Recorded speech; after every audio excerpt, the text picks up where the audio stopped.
it doesn't actually matter if you're happy or not. People still look down on you if you are married. They still look down on you as a wife. They still look down on you and make jokes about how drained you look, you breathing boyfriend air, husband air. They still look down at married women. Somebody in the comments said that a zebra is admired, but a donkey gets taken home. That is the height of compliment that you will get as a married woman. I've never heard of that, ever. That people look down on you when you're married. Which country is that? Which part of the world is that? I have never, ever heard of that before. Really? People say that? Whether you're happy or not, people look down on you. I think these kind of things are said by people who have experienced a lot of neglection, or they were just left alone to feel lonely, to feel like they are on the marriage on their own. It's not a partnership thing, I think. Welcome to my channel. We are at it again. It's happening. Please do subscribe, like, and press the notification bell for more exciting and very interesting videos. Let's watch together. We are in the find out era. A lot of women are realizing that they were sold a lie. They're now finding out that marriage was a scam designed to give the poorest man a maid. They're now finding out that chasing the approval and acceptance of men made them pick-me's. They're now finding out that the best years of their lives have been wasted on men who never loved them. Some of them are finding out that their husbands want the down low. The love of his life is a man. We are in the finding out era. Women are realizing that they have been sold lies. They're realizing that they have been scammed. Yeah, I think that can actually come from someone who's been through the most, someone who's been married to an abuser, and sometimes it can come from someone who's jealous, or people who are jealous, and people who don't want to act like wives. Actually, they want to act like men. Someone who wants to act like a man and a wife at the same time. With that, someone who has this attitude going into a marriage, saying, or maybe being told by elders that don't let your husband control you. A husband and a wife, you would know what you need to do. Cooking for your husband, it doesn't mean that you are a slave. Cleaning the house doesn't mean you're a slave. Asking your husband if he would love some tea or something doesn't mean you're a slave. You're just simply being a wife. And does it also mean that when your husband goes to work and you're a housewife and he prefers you to stay at home, he does everything for you and he works tirelessly for you just to meet your needs and to keep you satisfied and happy? What do you call that? What do you call that? Something else would happen. Another financial mess, another crisis, another promise that turned into a problem, another decision that somehow I had to figure out.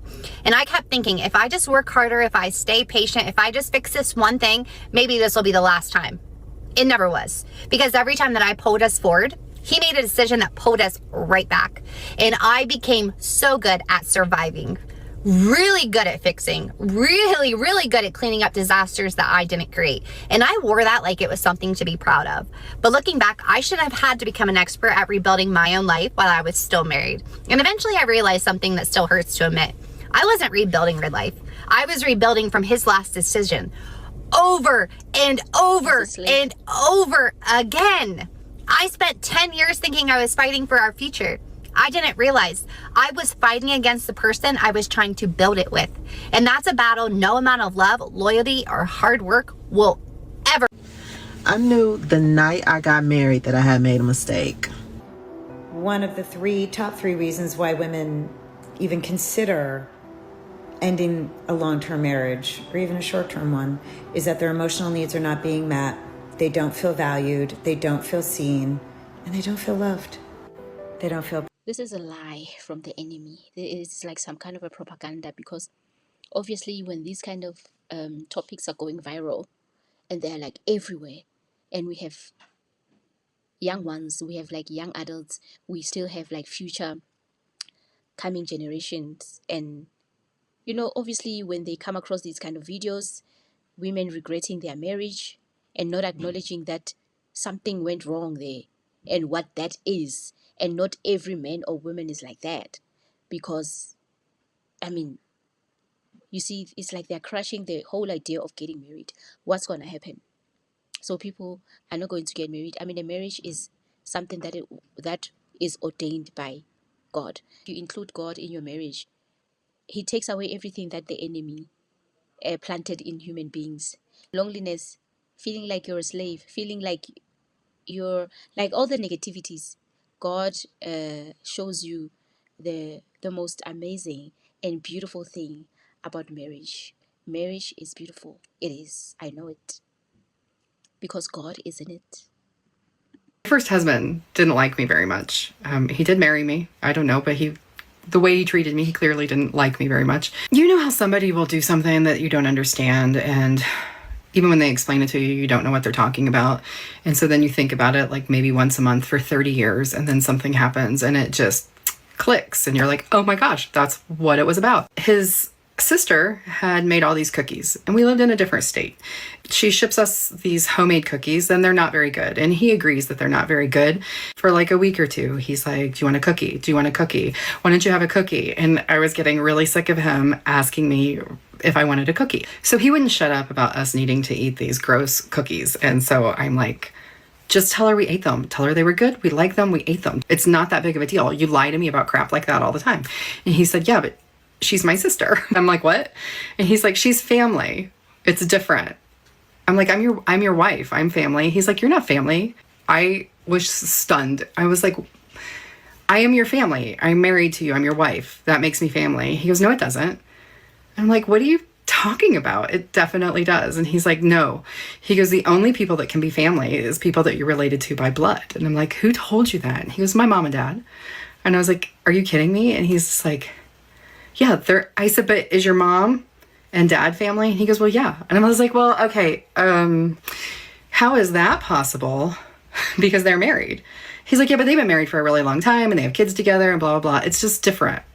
And I was like, I don't think it is different. And I was like, this is really upsetting that you don't consider me family. And he goes, well, I don't know what to tell you. And he goes, you're my wife, but you're not my family. It really hurt my feelings. So Problem is not the marriage. Problem is the guy. The guy is a narcissist, first of all, because he doesn't care about how his wife feels. He doesn't give himself time to even help the wife. He doesn't care he doesn't care how the wife feels. That's all I can say.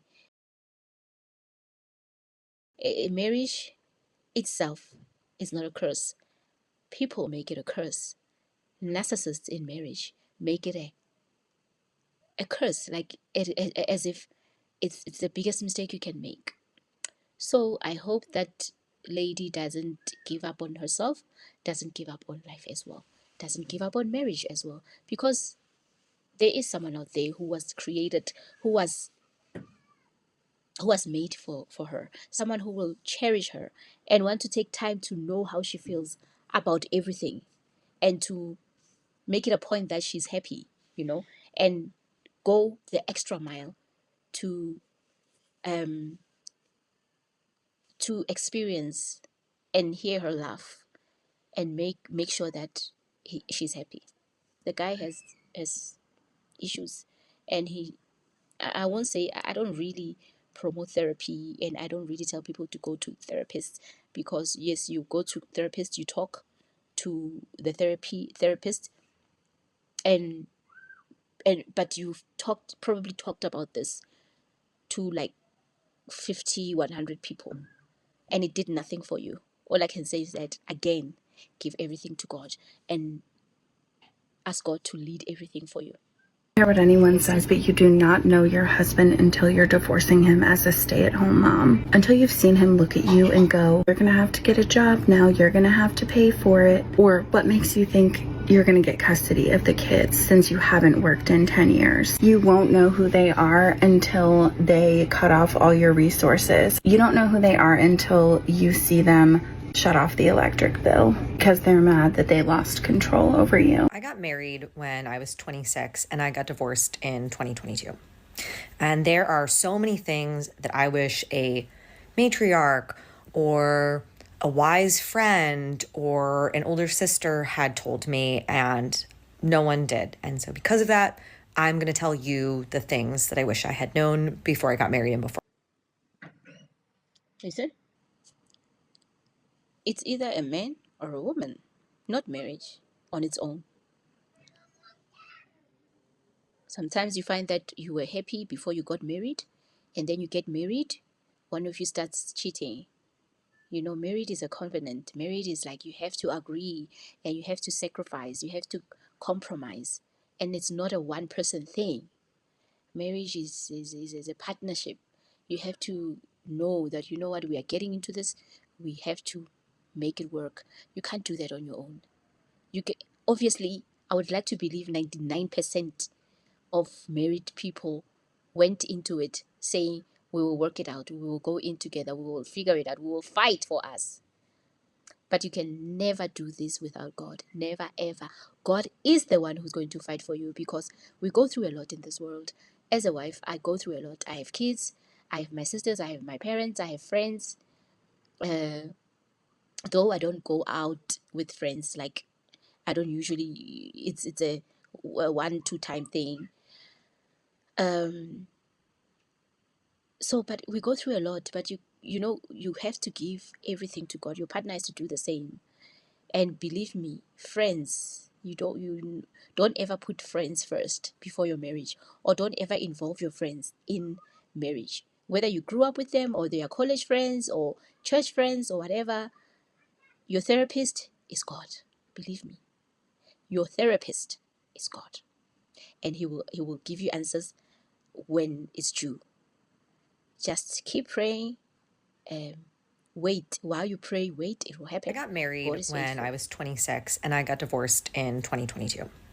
And there are so many things that I wish a matriarch or a wise friend or an older sister had told me, and no one did. And so because of that, I'm going to tell you the things that I wish I had known before I got married and before I got divorced.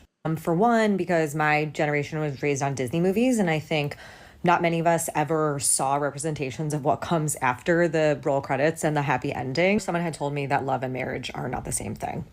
Marriage is a social contract. A social contract. Marriage, aside from any religious aspects that are involved in your particular marriage, is a business arrangement. It has tax benefits, it has financial implications, and just like any business arrangement that you would get into, it's incumbent upon you to do your due diligence before you get into it, which is to say, talk about finances before you ever get married, with numbers, with screenshots, with spreadsheets. Talk about what you would do if there is debt. Talk about what you would do if one of you lost a job. The problem is that sometimes this can still happen to anyone at any age. I don't think it happens only to people who got married at their young age. It can happen anytime, any day, because when you find yourself, you feel like you're not worthy anymore, or you look at yourself in the mirror and you think, I don't have the style anymore. That those thoughts come to you like, oh wow, she's having it easy, or wow, they're wearing, they've got style and stuff like that. But you know, the thing is, you can still do it.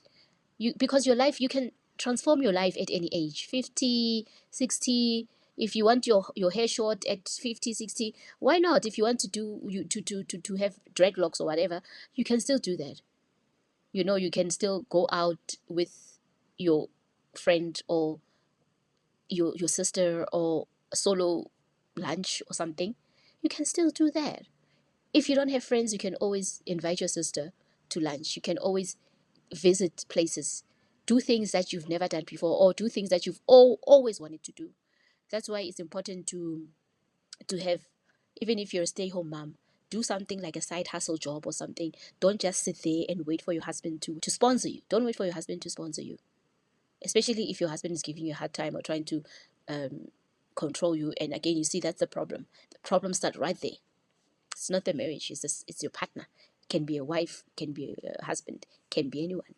So yeah, okay, I'll end it right here. Thank you for watching. All I can say is that marriage is beautiful, and it's most beautiful when it's ordained by God, because marriage is from God. God wants us to get married, even if we all won't get married.